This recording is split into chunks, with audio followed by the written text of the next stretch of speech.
Ukiona mambo yamekuwa magumu, yamekutikisa, halafu ni kama Mungu amenyamaza, ni kama maombi yako hayajui, ni kama sadaka zako hazisikiwi, nikumbuke. Kwa sababu kama niliishi maisha ya utakatifu na sikuona msaada, acha niishi kama wengine wanavyoishi tu. Kongamano lililopita liwe ushuhuda kwako, liwe reference point yako kwamba there is God in heaven.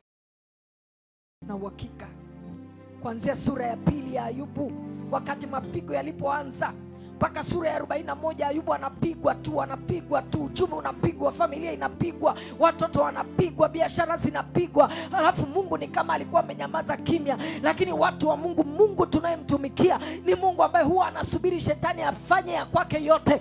Akimaliza kufanya, wakati hana tena cha kufanya, ndio Mungu anaingia kazi. Halafu pale mwishoni kwenye ile sura ya 42 kitabu cha Ayubu, Ayubu anasema, sasa najua ya kwamba makusudi yako hayawezi kuzuilika. Shetani anaweza kunyang'anya kila kitu, lakini Mungu anaweza kurudisha kila shetani alichokunyang'anya. Na Mungu akirudisha, Biblia inasema watoto ambao Mungu alimpa Ayubu, ayakabarataya, walikuwa wazuri kuliko wale aliokuwa nao. Haleluya. Wewe kaa tu kwenye mapenzi ya Mungu, kaa tu kwenye makusudi ya Mungu. Biblia inasema katika mambo hayo yote Ayubu hakumtenda Mungu dhambi.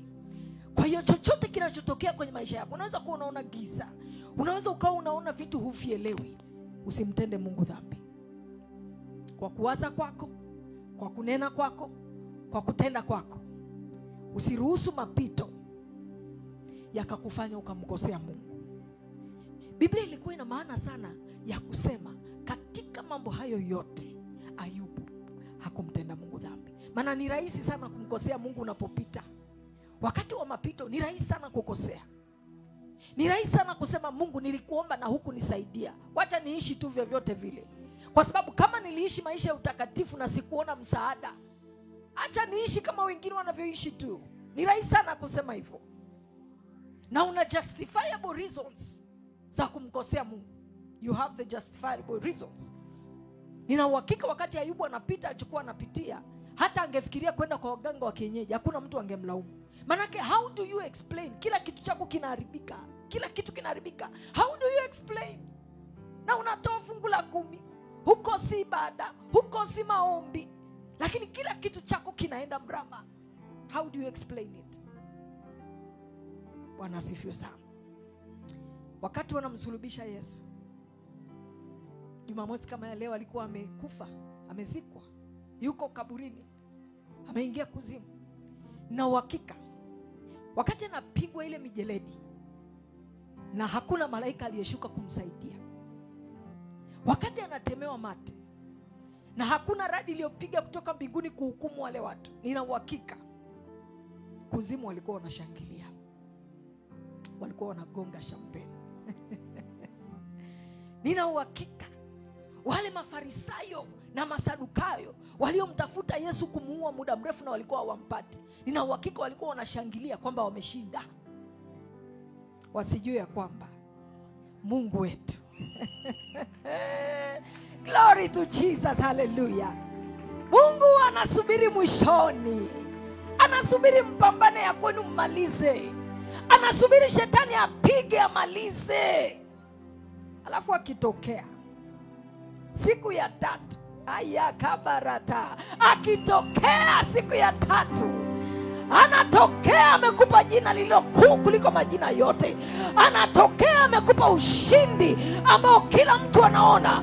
Anatokea ameleta utukufu na ameleta wokovu kwa dunia yote. Ayande bashuta la bakaya, kile kitu ambacho Bwana alikifanya siku ya 3 baada ya Yesu kufufuka, tunakisherehekea mpaka leo.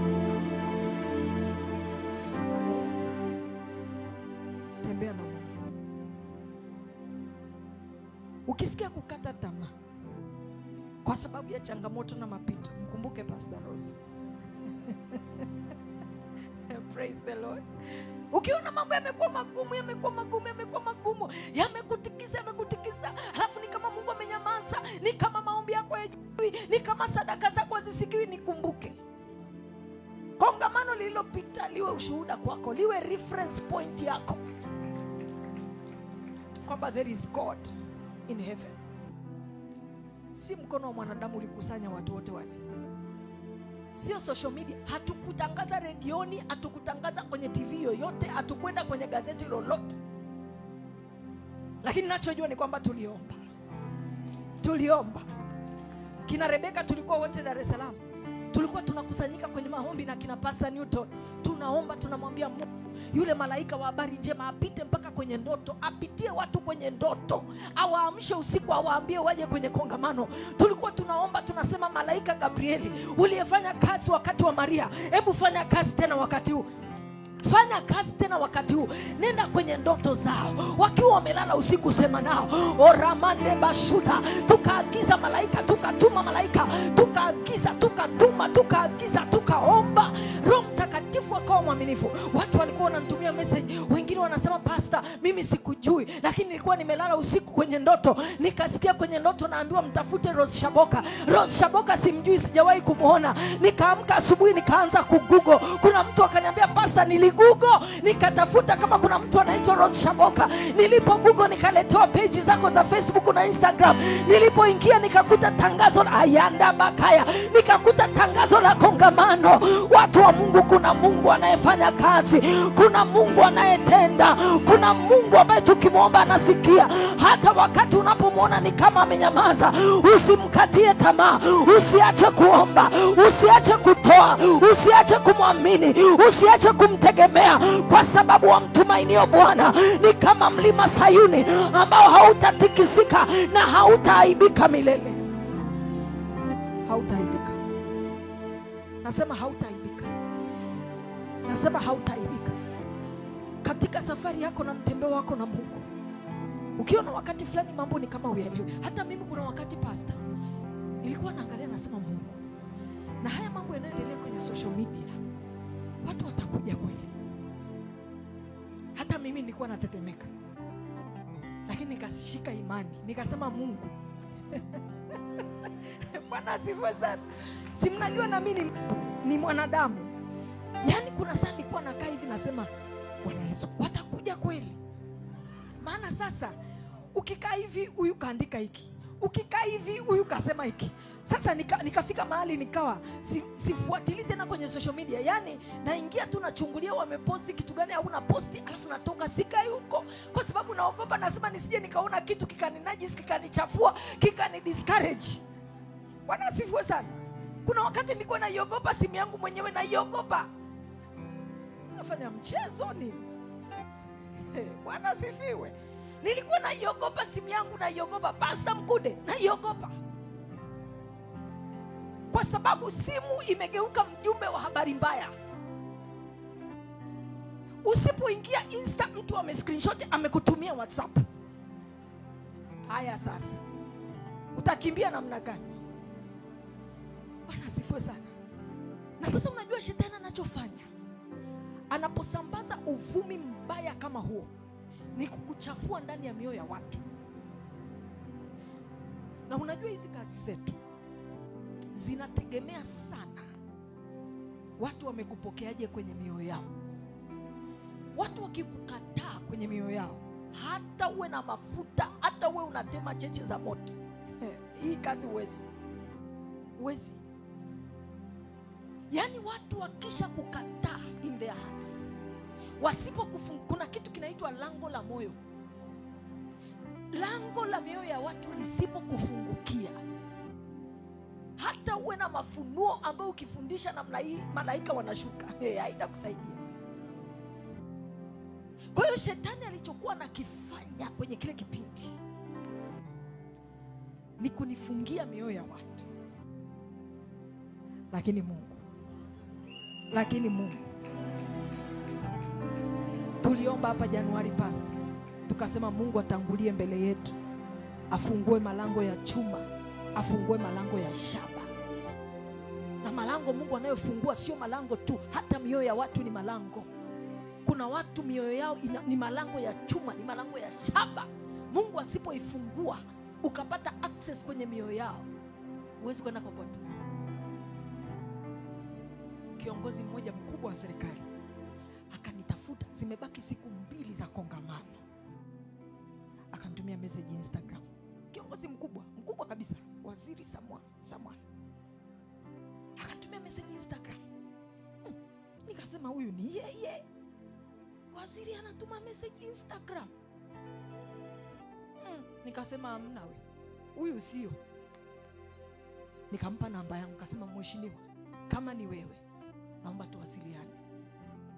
Akaja inbox WhatsApp, akaniambia Pastor Rose, ni mimi. What do you need for that meeting to be a success? What do you need? What do you need? Nikamwambia sasa, unajua kuna hiki tumeshindwa hata kwenda kwenye TV. Akaniambia calm down, unataka kuwekwa wapi? Nikamwambia nataka tuwekwe Miladayo. Watu wa Mungu, pale kwa Miladayo kuwekwa pale, uapie kwenye ile page.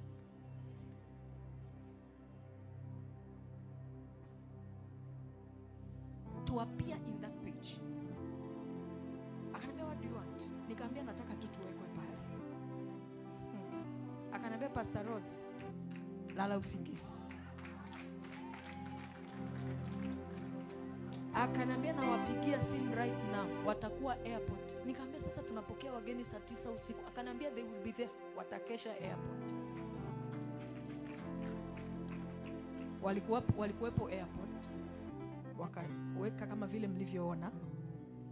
Kesho yake yeye ndo alikuwa anawapigia simu asubuhi, mbona hamjaweka, mbona hatujaiona? Ananipigia simu ananiambia vijana vipi, umewasiliana nao? Naambia mheshimiwa, sasa kwa sababu sio mimi nimewalipa, hata nguvu ya kuwasukuma sio. Bwana asifiwe sana. Hata nguvu ya kuwasukuma sina. Akaniambia tulia. Akawapigia chap. Sasa hiyo nikaona imepandishwa pale.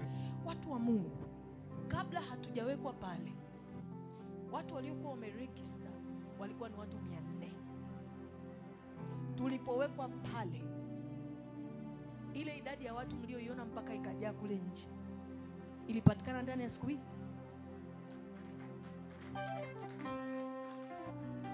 Siku hii kwa Mungu kukuinulia destiny helper huyu. Muamini Mungu, tembea na Mungu. Yaani hata mimi nilikuwa naona sasa dakika za mwisho ndio hizi. Tumebakiza siku moja kongamano ni wewe. Ukiangalia watu waliojiregister ni 400.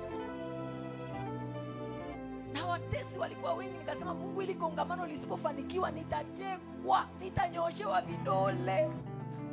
Dakika za mwisho Mungu akainua mtu. Huyo mtu mmoja huyo, kutoka watu 400, ule ukumbi ule tuliingiza watu 2000, tuliongeza viti na vingine waliokuja waliona. Kitabu cha Mika sura 7 mstari wa 8 inasema, usifurahi adui yangu niangukapo, nitasimama tena. Mara nyingi tunapopita kwenye wakati mgumu, hasa watesi wetu huwa wanafurahia sana wakati huo, na pia huwa wanafurahia sana kama atapata matokeo mabaya zaidi. Lakini hii imekwenda kuwa tofauti zaidi na zaidi katika yale ambayo Rose Shaboka ambaye ni mtumishi wa Mungu amepita kwenye wakati mgumu sana, lakini mbele yake pia kulikuwa kuna kongamano kubwa sana la wanawake wenye moto wa Mungu waombao. Lakini mbele yake kukawa kuna mapito ambayo anayapitia, manake kongamano hili lilikuwa kabisa ukiliangalia ni kana kwamba sidhani kama litakwenda kufanikiwa, kwa sababu pia wakati kongamano inaendelea, lakini pia upande wa pili kwenye ndoa yake, manake kuna vitu ambavyo viko vinaendelea. Mitandao ya kijamii ilikuwa inaripoti vitu vingi ambavyo vinahusiana na yeye, lakini mbele yake kuwepo kongamano kubwa ambalo lazima lifanyike, ambalo lilikuwa lazima lifaize kufanyika. Lakini ashukuriwe Mungu, kongamano hili limefanyika katika viwango vikubwa sana na kuweza kuzilisha uwepo wa Mungu na nguvu za Mungu. Mimi wana Mungu, niache kusema kwamba hivi, kwa nini nimesimama na Rose Shaboka? Mimi naamini ni mtumishi wa Mungu, lakini pia kila mtu ana wakati wa kwake wa kupitia. Kuna wakati wa kwako, kuna wakati wa kwangu. Lakini pia nikwambie, ukiwa mwaminifu mbele za Mungu, wako watu ambao watasimama na wewe katika kipindi kigumu na mazingira magumu. Rose ameweza kuelezea ni namna gani ambavyo alikuwa akipita katika hicho kipindi, lakini namna gani ambavyo pia yeye ni binadamu. Kuna wakati aliwaza kwamba pengine hatoweza kufanikiwa, lakini Mungu aliweza kumtokezea katika wakati kabisa wa mwishoni wa hilo kongamano ambalo ni kubwa, ambalo kiukweli limefanyika katika hali ya kufana zaidi. Nini ambacho nataka kujifunza mahali hapa? Ninajua mwana wa Mungu unapita kwenye wakati mgumu sana, pengine hapo ulipo, lakini kuna kitu cha kuweza kujifunza. Mimi mwenyewe pia kuna kitu ambacho nimeweza kujifunza cha kimungu. Kwa nini nimesimama na nazungumzia mambo haya? Hakuna kitu cha fahari sana, mimi ni mwana wa Mungu ambaye ninafurahia kuona mtumishi wa Mungu anapita kwenye wakati mgumu, lakini pia anasimama na Mungu na kuweza kushinda. Kwa kweli kuna kitu ambacho natakiwa tujifunze kwa mtumishi wa Mungu Rosi, kwamba ameweza kuzilisha ukomavu wake, lakini pia ameweza kuzilisha anampenda Mungu, lakini pia ameweza kusimama katika nyakati ngumu sana kutimiza kusudi la Mungu bila kuangalia chochote ambacho kinapita kwenye maisha yake. Na mimi nataka nikuase mwana Mungu, hapa pia natumia muda kama huu kuzungumza na kanisa la Bwana. Sikiza mwana Mungu, tunapopita kwenye mazingira magumu, hasa sisi watu ambao tumeokoka, kuna watu ambao pia wengine tunapita kufurahia kila ambacho anapitia mtu mwingine. Ili sio jambo zuri. Anapopita mwana wa Mungu mwenda mbinguni kama wewe, hakuna muda mzuri sana ambao unatakiwa kufanya kuchukua nafasi kumwombea, lakini pia kama una nafasi ya kuweza kuonana naye, kumtia moyo kwa namna moja ama nyingine. Kwa kweli kwenye hili I salute you. Lozi Shaboka, wewe ni mtumishi wa Mungu kabisa. Na unajua hapa shetani pia alikuwa amepanga tukio moja baya sana. Hivi imagine unaandaa tukio la kongamano la wanawake, tena wanawake kwa ajili ya issue ya kuomba, alafu unapita kwenye tukio gumu kwanza. Maana shetani alikuwa ameandaa hapa kwanza kuhakikisha mioyo ya watu manake isimpokee Lozi Shaboka kama mtumishi wa Mungu. Kwamba anaitisha maombi, mbona naye anapita kwenye la kwake. Manake shetani aliandaa kufunga mioyo ya watu, kufunga lango la huduma la mtumishi wa Mungu Lozi Shaboka, dada yangu. Lakini Bwana akazilisha ya kwamba huyu ni mtumishi wangu, ni mpaka mafuta wangu, na ndio maana kongamano limefana, haijawahi kutokea. Mimi nafurahia sana habari hizi kwa sababu ni habari za ufalme. Lile ambalo lilikuwa limekusudiwa kufanyika limeweza kufanyika kabisa, limeweza kufanyika sana. Mimi ni kusimwa na Mungu popote pale ulipo, hebu tuendelee kusimama. Mimi nasimama na Lozi Shaboka, nasimama pamoja na wao na Niki. Ninaamini ya kwamba haya yamekwisha, na siku moja ninaamini kabisa mimi, yani hivi ninaamini siku moja nita-celebrate pamoja na wao. Nimesimama pamoja na wao, taendelea kusimama pamoja na wao, na usiku tunauandaa usiku wa Lozi Shaboka na Niki Shaboka. Kwa nini nasema hivyo? Kwenye Biblia ukisoma kitabu cha itakuwa ni Matendo ya Mitume. Itakuwa ni Matendo ya Mitume. Ndio, Matendo ya Mitume. Tunaona Petro aliwekwa gerezani. Petro aliwekwa gerezani, akamatwa, akafungwa, akawekwa gerezani. Kanisa liliweza kusimama na kuomba wakati Petro akiwa gerezani. Sasa leo unanishangaa nini mimi nikisema nitaandaa usiku wa Niki Shaboka na Lozi Shaboka? Tutakwenda kuomba, lakini pia tutajikumbushia yale ambayo wamewahi kufanya katika habari ya utumishi wao ambao umekuwa ukitukuka, ambao pia umegusa mioyo ya watu walio wengi sana. Mimi nimekuwa ni mtu ambaye nimewafuatilia. Wamegusa pia watu wenye uhitaji, wanafunzi wakati mwingine ambao walishindwa kuendelea na masomo kwa sababu walikuwa wana ada. Nimekuwa mdau wa kufuatilia vipindi vyao hata kabla sijawa mchungaji. Kwa hiyo nini ninachokisema kwamba hawa ni watu ambao wameitwa na Bwana. Yale ambayo wameyapanda, ninaamini kwenye hicho wanachokipitia. Wako wanaocheka, lakini wako ambao sisi tumeamua kusema tunasimama na wao. Ndivyo ilivyokuwa kwa Petro. Petro yuko gerezani, kafungwa, na mbele yake manake kuwa kuna kifo, kimeandaliwa kifo kwa ajili yake, lakini kanisa likafunga, kanisa likasimama kuweza kuomba, wakajifungia, wakaanza kuomba. Sasa na sisi watumishi wa Mungu Tunapoona askari mwenzetu ama maaskari wenzetu, hawa ni maaskari wenzetu ambao manake wapo katika uwanja wa vita na adui ameanzisha bato pamoja na wao, ameanzisha vita pamoja na wao. Manake hatutaki kuanza kukaa na kusigana, tunatakiwa tusimame kama maaskari ambao tumeitwa na Bwana kumtumikia, kila mmoja katika namna yake. Lakini tunapoona mwenzetu anashambuliwa, lazima tuje. Watu wa duniani wana umoja, wanashikamana. Kwa nini sisi leo? Kwa nini leo? Kwa nini isiwe sisi? Lazima na sisi tusimame, tuhakikishe adui anashindwa jumla. Ule mpango aliyoupanga unafeli. Kuna usiku wa Lozi Shaboka na Niki Shaboka. Tutashandalize, tutamwomba Bwana, tunaamini kwamba Mungu ni mwema. Kwa nini? Mimi ni ukweli, ni mtumishi wa Mungu na miaka 6 kwenye huduma kama mchungaji ambaye nachunga sasa kanisa, niko naongoza watu. Lakini nilichoshangaa haijawahi kutokea. Kwa nini naongozwa kwenye hiki kitu? Sawa, nimeongozwa kuombea watu, watumishi. Mimi kuna wakati mimi naongozwa tu, ombea mtumishi fulani, ombea mtumishi fulani. Shaomba kwa ajili ya Pastor Tony Kapola sio zaidi ya mara moja. Lakini nimepewa mzigo sana kuhusiana na hii ndoa. Sikiliza, Biblia inasema lolote mnalotaka kufanyiwa watendeni kwanza wengine. Ninaamini kuna wakati utapitia vitu fulani, kuna wakati nitapitia vitu fulani. Kama leo nasimama kuomba kwa ajili ya Niki Shaboka na Lozi Shaboka, basi na mimi naamini kwamba wako wanaosimama kuniombea, na hata kama labda nitapita kwenye namna fulani, wako watakaoinuka na kuomba, kwa sababu kile kinachofanyika ni mbegu. Kila tunapotenda jambo jema, maadamu ni jema, lile jambo linakuwa ni mbegu kwa sababu ni jema. Kwa hiyo hata hili mwana Mungu nikusi, ni kitu ambacho tunafanya cha kimungu, ni kitu ambacho ni kizuri. Kwa kama ni kizuri, tukubaliane kwamba tunakuja na usiku wa Lozi Shaboka. Na wewe ambao unasema usiku wa Lozi Shaboka ninaungoja, achilia comment yako hapo, na ikiwezekana weka na namba yako ya simu, nitakuunga kwenye group la WhatsApp. Alafu pia tunaiorganize hivi vizuri, tutaipiga vizuri tukiwa live. Tunawaombea watumishi wa Mungu.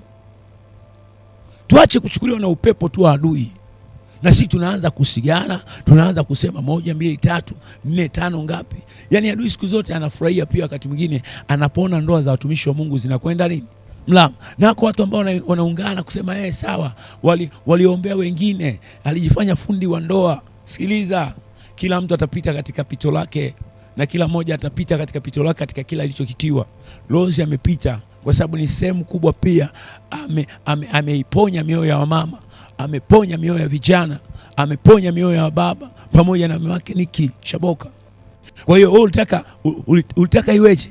Maana anachokipitia hiki, hata Yesu alijaribiwa.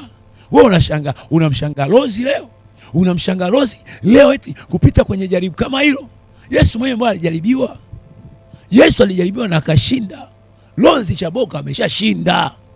Ameshinda kwenye ulimwengu wa roho. Tatizo wakina Tomaso ni wengi. Sibiria muda wako wa Tomaso wakuja kuona, lakini ameshinda. Yesu alijaribiwa na Yesu akashinda. Adamu wa kwanza alijaribiwa, ambaye ni Adam, akafeli katika bustani ya Eden. Adamu wa pili Yesu alijaribiwa, Yesu aliweza kushinda. Ndivyo ilivyo kwa Lozi na Niki Shaboka. Wamejaribiwa ni kweli, lakini kuna ushindi. Tunaona ushindi. Kwa hiyo isha kujaribiwa haijaanza leo bwana. Haijaanza leo. Hawa ni wapako mafuta wa Bwana. Tunatakiwa tuheshimu. Na leo kama utapanda mbegu njema ya kuweza kuwaombea, umefanya kitu chema sana mbele za Mungu. Chema sana mbele za Mungu. Chema sana. Sasa unajua siku zote bwana, wanasema bwana, huwezi ukapendwa na kila mtu. Hata iweje huwezi ukapendwa. Mungu pamoja na kutuumba sisi wanadamu, tunavuta oksijeni ya bure, vuta, anyesha mvua, analeta kiangazi, lakini bado kuna wakati mwingine hata huyo Mungu ambaye ametuumba, ambaye ni baba yetu, bado tunampa lawama tu. Yaani huyu Mungu naye, yani hivi binadamu alivyo, hata utende jambo gani. Kwa hiyo na mimi kusi dadangu Rose, songa mbele, mbingu zimekukubali. Achana na wale ambao wanapiga nini bwabwaja. Mbingu zimekubali, mbingu zinaelewa utumishi wako. Mawe utapondwa kwa sababu ndani yako una kitu. Maisha ya utumishi wa Mungu, mtu anapoitwa ni siri mwenyewe, ni siri na Mungu wake. Wako watu ambao kina Hosea waliambiwa, wewe mwanamke ambaye ni mzinifu huko, ni mzinifu. Wewe una makasoro yako kibao, mimi na makasoro yangu kibao. Kinachotubeba ni neema tu ya Mungu, ni neema ya Mungu, ni neema ya Mungu. Dada yangu, songa mbele. Mbingu imekubali, Tanzania hii hapo, dunia hii hapo. Yani wewe una kitu cha kimungu. Mbingu imekubali. Yani ilikuwa lazima upite kwenye tanuru la Mungu la moto kama hilo. Upite kwenye tanuru la moto kama hilo ili ujulikane kweli umeitwa au la. Mimi najiuliza, hivi jifikirie hapo, ungekuwa ni wewe, ungekuwa kwenye wakati gani?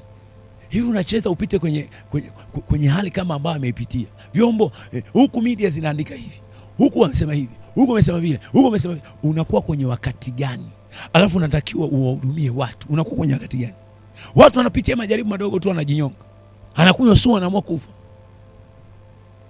Anaamua kufa. Lakini amesimama hapa, anatekeleza misheni zake. Alafu kila mmoja alikuwa anatekeleza misheni zake. Ukimwangalia Niki kule naye anapiga kazi, Rose yuko anapiga kazi. Yaani kila mmoja piga misheni. Kuna watu tukipita kwenye majaribu au ukipita kwenye majaribu unajifungia ndani, ndio huli. Ndio huli. Umelala, unawaza, unafanya nini? Jamani, watumishi wa Mungu, I salute you. I respect you. Mafuta mlionayo hayo ni mafuta kweli. Mazingira magumu lakini injili inaenda. Mazingira magumu lakini injili inaenda. Wanasema hawasemi, injili inaenda. Wanasema nyie amjibu, mnasonga mbele. Mnasonga mbele. Safi sana. Safi sana. Safi sana. Mbingu imefurahia. Mbingu imefurahia. Pamba mbele. Na naona huduma inakwenda kuwa kubwa. Kubwa sana.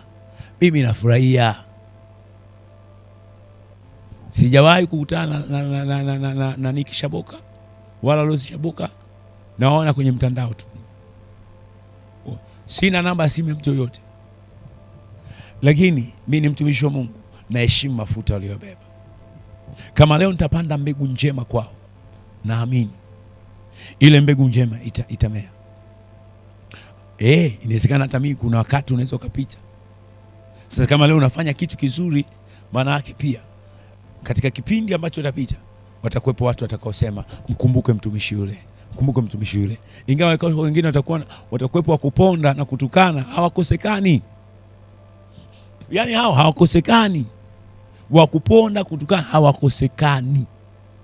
Hawakosekani. Hao wapo tu. Lakini wako ambao watasema Mungu mtazame mtumishi wako. Kama ambavyo Petro mtazame. Wataomba. Wataomba. Mwana Mungu. Tuombe watumishi wa Mungu. Na tenga siku zako.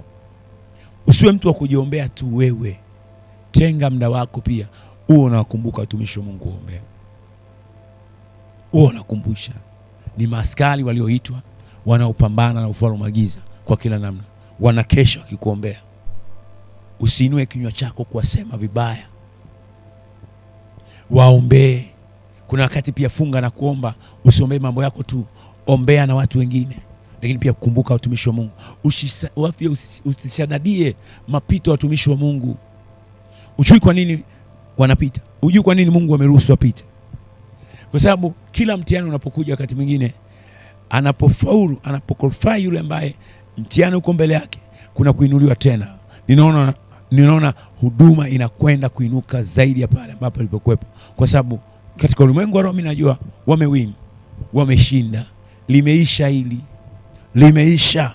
Usiku wa Rose Shaboka na Niki Shaboka unakuja. Unapenda, lazima tutengeneze spirit ya kuombeana.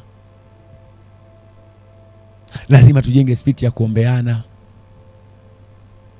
Unaomba, sio tu kuzungumza mabaya. Jameni, Mungu amewainua.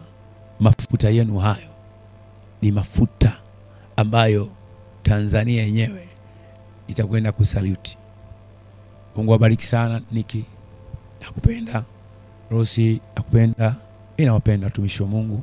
Yes, siwahi kutana na nyinyi, lakini ni mmoja kati ya watu ambao nimewafuatia katika mafundisho yenu tofauti mengi sana. Na mimi natumia mafundisho hayo pia kama reference ya yale ambayo yanaendelea, lakini pia kuheshimu utumishi wenu ambao umekuwa nao. Haleluya. Nyinyi ni watu muhimu sana. Ninawapenda, ninawaheshimu. Mungu ni mwema. Na mimi siku moja nitawapata mkono. Nitacheka na nyinyi kwa pamoja, kwa sababu ushindi ni mkubwa kuliko maelezo. Narudia tena, ushindi ni mkubwa kuliko maelezo ambayo unaweza kuyatoa.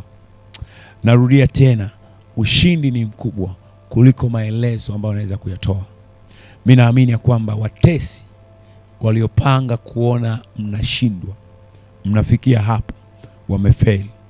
Lozi, watesi waliozani kongamano halitofanikiwa, ninaamini hata wao wanajua, hata kama wasiposema, kimoyo ndani ya mioyo yao wanaelewa kwamba yule mwanamke sio mchezo. Yule ameitwa, amepakwa mafuta. Lozi, umeiheshimisha mbingu. Yaani hivi umeiheshimisha mbingu. Najiuliza, kikombe ulichokibeba kingekuwa kwangu inakuwaje? Wewe umeiheshimisha mbingu. Umesimama katika wakati mgumu kutimiza kusudi la Mungu, na bado unaendelea kutimiza kusudi la Mungu. Hata Niki naye, kila mmoja anapambana kwa namna yake. So mama, songa mbele. Nyuma una kundi kubwa la watu, sio wa mama tu. Kama unataka kujua, sio wa mama tu. Hata ukiita kongamano la baba, nitakuwa wa kwanza kuwepo. Una kitu. Sawa, kweli wako watu wanaozungumza vile, wanazungumza vile. Hata wao wana vitu vingine. Sema kwamba una mafuta na unaonekana wewe umekwenda mbele sana. Kwa lazima utazungumzwa. Kuna watu ambao watakusema hivi, watakusema vile, watasema kwa ubaya. Lakini wamefanya nini kilichoonekana? Wamefanya kitu gani? Songa mbele. Maneno yasikuvunje. Na naamini maneno haya yatakuwa mafuta ya kuinua zaidi ya kile ambacho umepewa. Mungu akubariki.